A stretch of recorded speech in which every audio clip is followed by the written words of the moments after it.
Hello students, आज हमने lesson first में ही एक पोएम है। इसके पहले मैंने जो वीडियो आपको दिखाया था वो वीडियो आपका portrait of a lady, the portrait of a lady का था। और आज हम जो पढ़ रहे हैं वो फोटोग्राफ सिल्वे टॉसन के द्वारा लिखी गई एक पोएम है। काफ़ी अच्छी खूबसूरत पोएम है। उन्होंने फोटोग्राफ का महत्व बताया है कि भाई ये जो फोटोग्राफ्स होते हैं इनका वास्तव में इनका जो महत्व होता है, महत्व क्या होता है कि जैसे हम मान लीजिए बचपन, आज हम कोई बचपन की यादें देखना चाहें कि भाई हम बचपन में कैसे दिखते थे, क्या देखते थे, तो सबसे बेस्ट तरीका होता है फोटोग्राफ्स का। आजकल तो लोग मोबाइल वगैरह में भी सेव करके रख लेते हैं, परंतु मोबाइल एक अनिश्चितता की स्थिति होती है। फोटोग्राफ को अगर हम एल्बम वगैरह में सजा के रख लेते हैं तो वो काफ़ी समय तक हमारे पास जीवंत बने रहते हैं। तो हम शिर्ले टॉल्सन जो थी वो उन्होंने कभी अपना बहुत सालों बाद एक फोटोग्राफ उनके हाथ में आया होगा, तो उन्होंने वो फोटोग्राफ उठाकर देखा, तो उस फोटोग्राफ से उनके अंदर क्या फीलिंग आई उस फोटोग्राफ को देखते हुए, तो उसके बारे में ये पूरी आपकी पोएम लिखी गई है। इस पोएम को ध्यान से समझे हम, ताकि इनके क्वेश्चन आंसर्स को लर्न करने में थोड़ा इजी रहे। देखिए, the cardboard shows me how it was. Cardboard हमें ये बताता है कि वो कैसा था। When two girl cousins went paddling, जब दो लड़कियां जो थी वो पैडलिंग के लिए स्विमिंग, समुद्र में स्विमिंग करने के लिए गई, और each one holding one of my mother's hand, और दोनों जो लड़कियां थी मेरे मदर्स का हाथ इस टाइप से पकड़े हुई थी, एक ये वाला और एक ये वाला, दोनों हाथ पकड़े हुई थी। और जो माँ थी, शी द बिग गर्ल, जो माँ थी वो करीब, मेरी जो शिरले बताते हैं कि उनकी जो माँ थी वो करीब 12 ईयर्स ओल्ड की रही होंगी उस समय, जिस समय वो अपनी कजिन्स के साथ पैडलिंग पर गई हुई थी। तो all three stood still to smile through the air, और तीनों जो है खड़ी हुई थी और उनके बालों को उन्होंने इधर झटका लिया था और बालों के यहाँ से वो अपनी स्माइल दे रही थी। एट द अंकल, उसी समय के जो अंकल थे, वहाँ पे कोई अंकल होंगे, तो उन्होंने विद द कैमरा से एक फोटोग्राफ शूट कर लिया।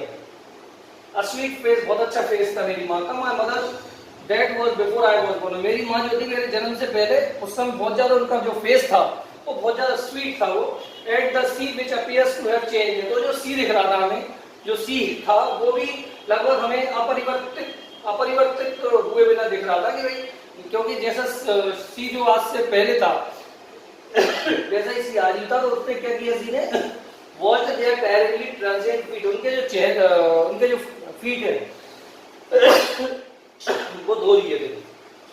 और लगभग कुछ 20-30 साल बाद she would laugh at the snapshot, वो स्नैपशॉट जो है मेरी माँ को मिल गया था, तो वो स्नैपशॉट उन्होंने वो देखा होगा और उसको हंसने लगी, मेरी माँ हंसने लगी। वो कहती थी कि बेटी एंड डॉली, जो गर्ल थी उनके नाम थे बेटी एंड डॉली। वो कहती है कि भाई तो देखो, look how they dress up for the beach, कि कैसी ड्रेस, हम लोग कैसी ड्रेस पहने हुए हैं कि वो बीच पर, क्योंकि जो ड्रेस वगैरह थी उनकी कजिन की जो ड्रेस थी वो थोड़ी शॉर्ट टाइप की थी, तो वो कहती थी कैसी ड्रेस थी बीच को पहले हुए।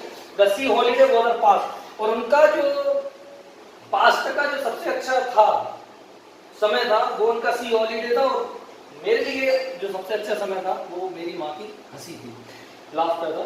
बोथ विद द लेवर डीज ऑफ लॉस, दोनों चीजें अब जो है लॉस में है अब, तो क्योंकि शी हैड बीन डाइड, जो माँ थी वो मैं खो चुकी थी उन माँ को, ऐसा बोल दिए शक्ल नेली एज मेनी ईयर्स, कई साल पहले, एज दैट गर्ल, मतलब उतने ही साल पहले मैं मेरी माँ को खो चुका हूँ जितने साल की वो उस पिक्चर में दिखाई देती थी।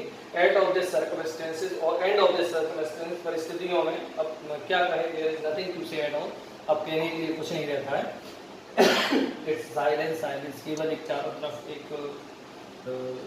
शांति, एक चुप्पी छाई रहती है, क्योंकि अब माँ नहीं है। और इस फोटोग्राफ को देखकर शिवले अपनी माँ को बहुत मिस करती हैं, और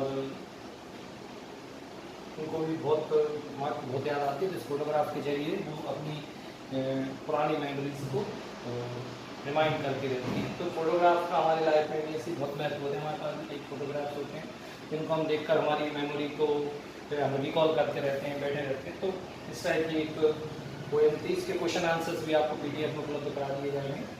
तो सिल्वे टॉसन का जो था बहुत बढ़िया, उन्होंने अच्छी पोएम लिखी हुई थी। तो उम्मीद है आपको इस पोएम के बारे में थोड़ा समझ में आ गया होगा।